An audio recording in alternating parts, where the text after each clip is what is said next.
Coucou tout le monde, aujourd'hui on se retrouve pour une nouvelle vidéo sur les bases du travail à pied qui vont entre autres nous servir à instaurer une bonne base de relation, autant de respect que de confiance, puisque ça va nous permettre de devenir le leader du troupeau qu'on forme avec notre cheval, son dominant. Je rappelle que je n'ai que mon BEPA, je ne suis pas une pro donc, le but de cette vidéo est de vous présenter la méthode que j'ai développée avec Vagabond en un petit tutoriel, conseil. Si ça marche sur un entier qui a été éduqué sur ses bases et qui est devenu très respectueux et calme, il n'y a pas de raison que ça ne marche pas pour vous, donc voilà, je vous laisse avec la vidéo. Je commence comme d'habitude par le longer aux deux mains pour qu'il se défoule, pour le détendre et aussi pour capter son attention. S'il n'est pas à l'écoute, ça ne sert à rien de travailler, les efforts doivent venir donc des deux partenaires et non pas d'un. Ce que je vais aborder comme exercice dans la vidéo seront des exercices où on va créer un espace personnel autour de nous, qu'on va appeler familièrement notre bulle. Si le cheval pénètre dedans, c'est comme s'il nous marchait dessus ou nous bousculait. Tout au long de vos séances, il va donc falloir que vous imaginiez cette bulle à diamètre raisonnable.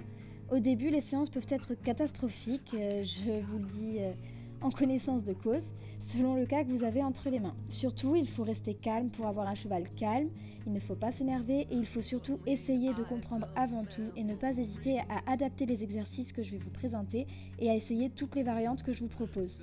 Faites des petites séances, demandez beaucoup, mais contentez-vous de peu à chaque exercice. Par exemple, pour le reculer, on va demander qu'un petit pas et après on va pouvoir en demander plus. Surtout aussi, il ne faut pas les apprendre tous en même temps parce que vous risquez de noyer le cheval sous un tsunami d'informations. Quand un exercice est appris et que vous allez passer à un autre, n'oubliez surtout pas avant de revoir ceux que vous avez déjà appris les séances précédentes. Au final, ce qu'on veut, c'est la perfection de ces exercices car ce sont ensuite des gestes de tous les jours qui peuvent éviter beaucoup de désagréments ou d'accidents. Avant de commencer ces exercices, il nous faut déjà un cheval qui sait marcher en main et qui est désensibilisé à la fois au stick et à la longe, puisque ce sont nos outils de communication. C'est aussi plus facile de travailler avec un cheval qui se laisse toucher partout, puisqu'on va exercer des pressions sur certaines parties du corps. On va commencer dès maintenant les exercices dans l'ordre d'apprentissage le plus évident, puisque le cheval doit avoir acquis l'un pour pouvoir acquérir l'autre. Quand on se rapproche de ses épaules, le cheval est normalement censé reculer pour ne pas entrer dans notre bulle. Donc pour le lui apprendre, je vais vous proposer 4 méthodes. Donc tout d'abord, on a la méthode avec le manche du stick. En fait, on exerce une pression au niveau du poitrail qui n'est pas continue. Et en même temps, à chaque pression, on avance d'un pas vers lui en lui donnant l'ordre vocal « recule ». Le cheval assimile alors le pas vers lui et l'ordre comme le fait qu'il doit reculer. On n'oublie pas de féliciter avec une gratouille et à la voix. La deuxième méthode se fait toujours avec un stick. Cette fois-ci, on va venir tapoter, bien sûr pas brusquement, sur le poitrail de notre cheval tout en avançant vers lui et en lui donnant l'ordre vocal, pour qu'il assimile bien. Utilisez toujours d'ailleurs le même ordre vocal pour ne pas perdre votre cheval.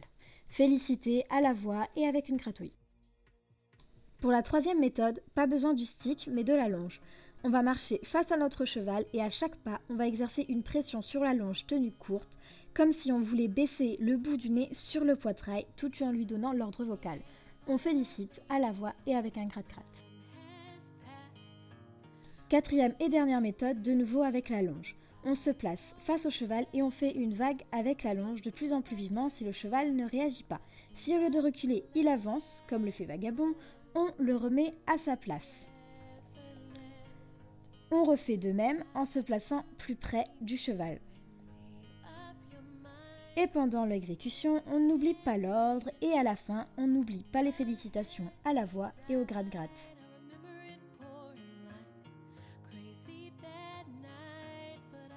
Pour ce deuxième exercice, on attend de notre cheval que lorsqu'il s'arrête, il ne nous dépasse pas avec ses épaules et ne nous bouscule pas pour rentrer dans notre bulle. Pour cela, on le marche en main, on lui demande l'arrêt en pianotant sur la longe vers son poitrail et en donnant l'ordre assimilé à l'arrêt. Puis, sans bouger de là où on est, on pianote de nouveau sur la longe pour lui demander de reculer. Le cheval doit comprendre qu'à chaque arrêt, il doit tenir ses distances sans qu'on vienne vers lui. Et s'il persiste à vous bousculer, faites-le clairement reculer de plusieurs pas vraiment énergiques en le grondant avec votre voix. À chaque fois qu'il recule après l'arrêt, félicitez-le pour lui montrer que c'est bien la marche à suivre. Petit à petit, agrandissez le laps de temps de marche entre chaque arrêt et quand ce sera bien assimilé, demandez sans prévenir en plein milieu de séance ou même en sortant du pré pour rejoindre la tâche. Il doit être respectueux à l'arrêt dans tous les cas de figure. Pour cet exercice, on attend du cheval que lorsqu'on s'approche de son arrière-main, il se pousse pour ne pas entrer dans notre bulle. C'est à lui de bouger et pas à nous. Pour cela, on raccourcit notre longe et pendant qu'on part vers les postérieurs, on demande avec des pressions discontinues vers nous le bout du nez du cheval, ce qui va lui permettre de comprendre qu'il doit en quelque sorte tourner sur lui-même.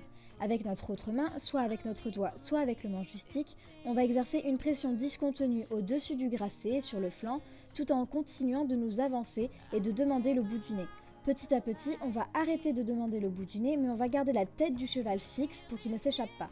S'il ne décale pas ses postérieurs quand on marche vers elle, il faut exercer une pression plus forte qui monte en crescendo, et dès qu'il se met à bouger, il faut stopper et féliciter.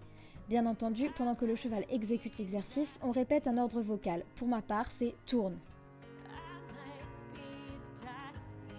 Pour ce quatrième exercice, on va demander au cheval de pousser son encolure et donc son avant-main lorsqu'on se dirige vers elle. Pour cela, on tient la longe courte et à chaque pas, on fait une pression discontinue allant vers l'autre côté du cheval pour qu'il tourne son bout du nez vers l'extérieur. Attention à quand même garder son attention. Votre indicateur sera son oreille qui doit être tournée vers vous. Pour cet exercice, j'utilise l'ordre vocal « pousse ». Le but de cet exercice est de s'éloigner le plus possible du cheval tout en gardant son attention et qu'il ne bouge pas.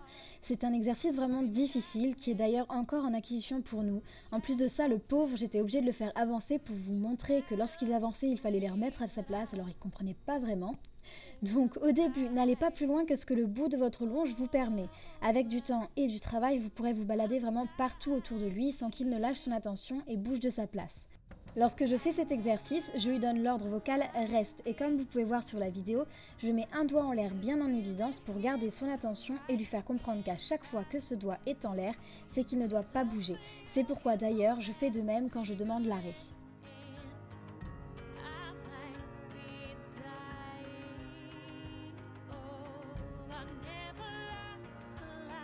Pour ce dernier exercice, on attend du cheval qu'il vienne vers nous lorsqu'on est face à lui et qu'on le lui demande. On va lui donner l'ordre de rester et on va s'éloigner face à lui jusqu'en bout de longe. Et tout en lui répétant un ordre vocal, on va exercer une pression discontinue vers nous avec la longe jusqu'à ce que le cheval vienne à notre hauteur. Cet exercice peut aussi t'aider et servir au stick to me. En liberté, comme vous pouvez voir sur la vidéo, je lis à l'ordre vocal une main en avant qui donne confiance au cheval pour s'avancer.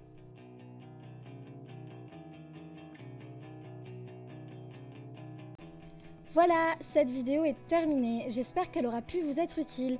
Surtout, n'oubliez pas, demandez souvent, demandez beaucoup et recevez petit à petit. Restez calme et mitraillez de félicitations autant à la voix qu'avec des gratouilles. Personnellement, je n'utilise la friandise qu'en fin de travail, quand vraiment la séance est terminée. Ça me permet de ne pas habituer mon cheval à se vexer si j'en ai pas, à croire que ça lui est dû à partir du moment où il travaille, et surtout pour rester son dominant, son leader et pas être maman gâteau. Comme ça, je garde son respect. D'ailleurs, si vous voulez une petite vidéo, astuce, conseil sur des choses simples pour rester le leader, je vous invite à commenter ou à me rejoindre sur les réseaux sociaux, Facebook et Instagram, que vous trouverez en barre d'infos. Je vous fais des gros bisous mes amours, ciao!